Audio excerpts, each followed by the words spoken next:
નમસ્કાર આપ સૌને, જય શ્રી કૃષ્ણ. હું છું ભૂમિ ત્રિવેદી. BAPS હિન્દુ મંદિર અબુધાબીમાં આવવાનું મને ખૂબ જ આજે સરસ લાભો મળ્યો. એક સુંદર અનુભૂતિ જે થઈ છે, કમ્પ્લીટલી સ્પીચલેસ અબાઉટ ઇટ. પણ જે દિવ્યતા, જે ડિવિનિટી મેં એક્સપિરિયન્સ કરી છે, that's completely out of the world. મંદિરનું જે વાતાવરણ છે, અહીંયાની જે વાઇબ્રેશન છે, એકદમ બહારી દુનિયાથી તદ્દન એક અલગ વાતાવરણમાં, ભક્તિમય વાતાવરણમાં જ્યારે આવવાનો મોકો મળ્યો. I just felt like leaving all my achievements and whatever I have achieved in life, whatever small little bit of anything that I have achieved so far, I felt like shredding off everything off my shoulder and entering the beautiful mandir.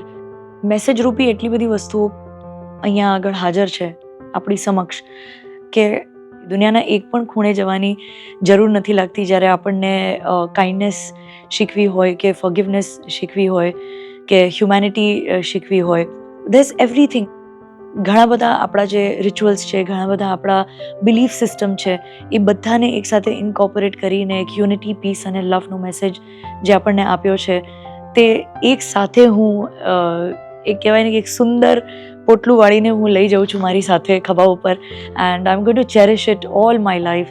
જ્યારે પ્રમુખ સ્વામી મહારાજના દર્શન થયા, એની અનુભૂતિ પણ અનોખી હતી.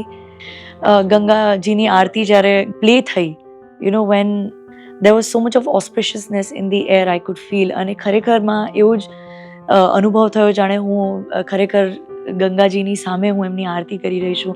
અને એવા ભાવ સાથે જ્યારે એ વસ્તુ જ્યારે આપણા મનમાં પ્રકટ થાય ત્યારે આખી અનુભૂતિ જુદી થઈ જતી હોય છે. અને જે રીતના of course hats off to team કે જેમણે આટલા સુંદર થીમ સાથે અને સુંદર વિઝન સાથે એક જે મંદિર બાંધ્યું છે, and to unite the whole world and to make it one and keep it together and intact. I think this message is so beautiful and it's such a humbling experience for me, and I have learned so much from here.